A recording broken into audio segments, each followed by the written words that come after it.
Stop Sandwich Generation. Assalamualaikum warahmatullahi wabarakatuh. Halo semuanya, saya Andi Setiawan, BED. Mari kita membahas tentang Sandwich Generation atau generasi roti lapis. Istilah ini diperkenalkan oleh Profesor Dorothy A. Miller tahun 1981 dari University of Kentucky. Sebelum membahas lebih dalam, mari kita pahami lebih dulu kulit luarnya. Generasi sandwich merupakan generasi orang dewasa yang mau tidak mau harus menanggung hidup 3 generasi, yaitu orang tuanya, diri sendiri, dan istri beserta anaknya. Kondisi ini dianalogikan sebagai sandwich di mana sepotong daging terhimpit oleh 2 buah roti. Roti tersebut diibaratkan sebagai orang tua generasi atas dan anak generasi bawah. Sedangkan isi utama sandwich berupa daging, mayones, dan saus yang terhimpit oleh roti diibaratkan bagi diri sendiri. Mengapa di masyarakat kita sandwich generation masih umum terjadi? Kadangkala karena kurangnya pendidikan keuangan di republik ini, pandangan anak adalah tabungan di masa tua, malas bekerja, atau karena sakit. Kalau hal ini masih bisa kita maklumi bersama. Rista Swastika selaku financial planner dari Pina Indonesia mengungkapkan bahwa porsi generasi sandwich di Indonesia adalah sebesar 77,8%, yang sangat besar dari total populasi kita. Ini tentunya angka yang sangat besar dan berpotensi untuk mengganggu perkembangan Indonesia di Indonesia Emas 2045. Masalah sandwich generation ini harus kita hentikan di era kita. Apabila kita dari awal ini tidak mampu mengatur keuangan, maka mau tidak mau anak kita ke depannya akan menanggung pula beban berat menjadi sandwich generation menopang kehidupan kita. Mari kita belajar bersama agar bisa memutus rantai sandwich generation di era kita. Pembahasan. Dari data Otoritas Jasa Keuangan (OJK) dan Indef pada tahun 2023, jumlah penerima dana pinjol pada generasi muda di bawah usia 19 tahun tercatat berjumlah 72.000 dengan total jumlah pinjaman 169 miliar. Sementara yang berusia 19 sampai 34 tahun jumlah penerimanya sampai 11.000 dengan jumlah pinjaman 26 triliun.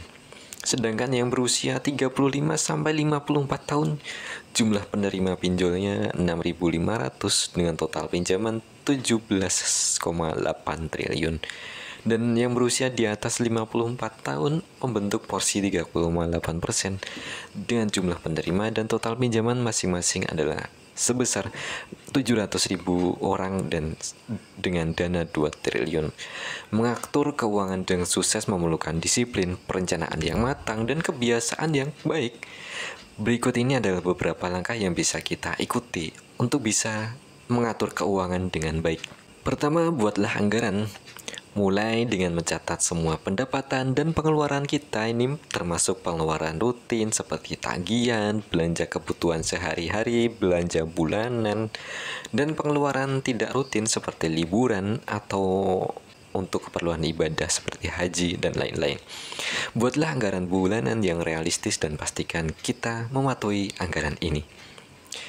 Langkah kedua adalah memprioritaskan pengeluaran. Bedakan mana antara kebutuhan dan keinginan.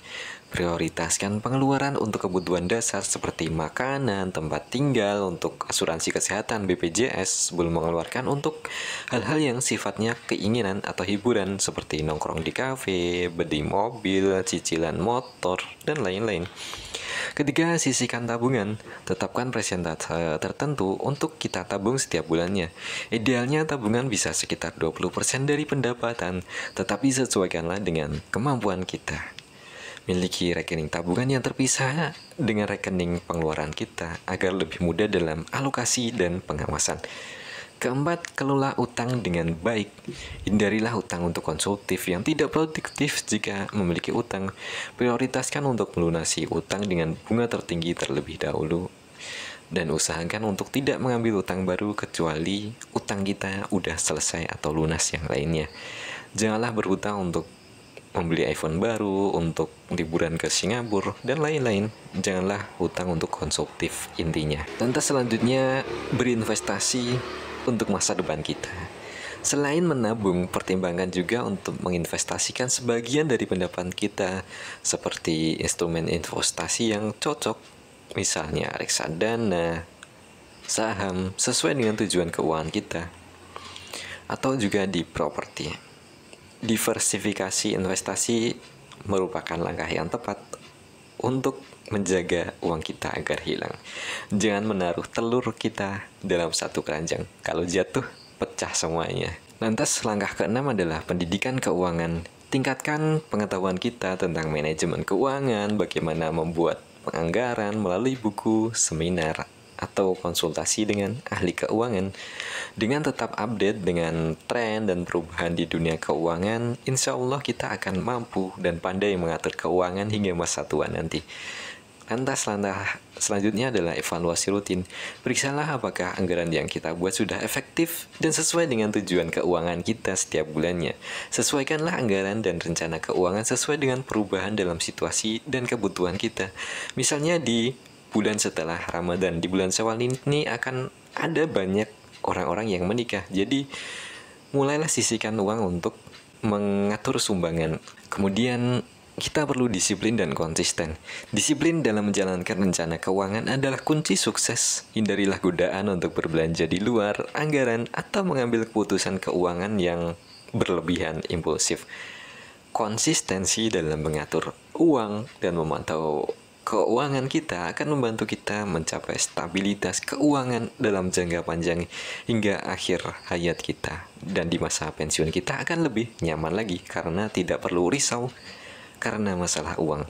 Dengan mengikuti langkah-langkah ini, insya Allah kita dapat mengelola keuangan dengan lebih baik, mencapai tujuan keuangan kita, dan memiliki keamanan finansial di masa depan, di masa-masa sulit, dan di masa-masa yang akan datang. Kesimpulannya di sini adalah mengatur keuangan memang bukan hal yang mudah. Walaupun sudah menerima gaji beberapa digit, 2 digit, 3 digit, atau penerimaan lainnya, namun terkadang untuk membuat uang yang kita miliki terus bertambah masih menjadi hal yang sulit dilakukan. Terlebih jika kita memperoleh pendapatan yang sama, tapi pengeluaran malah semakin besar setiap bulannya. Oleh karenanya, kita perlu membiasakan yang baik, mengurangi kebiasaan kurang baik dari kita, menghilangkan kecenderungan menghamburkan uang di awal bulan dan berhemat di akhir bulan. Jika terus-menerus bisa mengatur keuangan dan baik, kita bisa memotong generasi sandwich di era kita. Jangan bebani anak-anak kita dengan kebutuhan-kebutuhan kita di usia tua. Mari kita stop generasi sandwich di era kita saat ini. Terima kasih telah mendengarkan sampai sejauh ini. Silahkan subscribe, like, dan sampai jumpa di video selanjutnya. Saya Andi Setiawan BED. Assalamualaikum warahmatullahi wabarakatuh.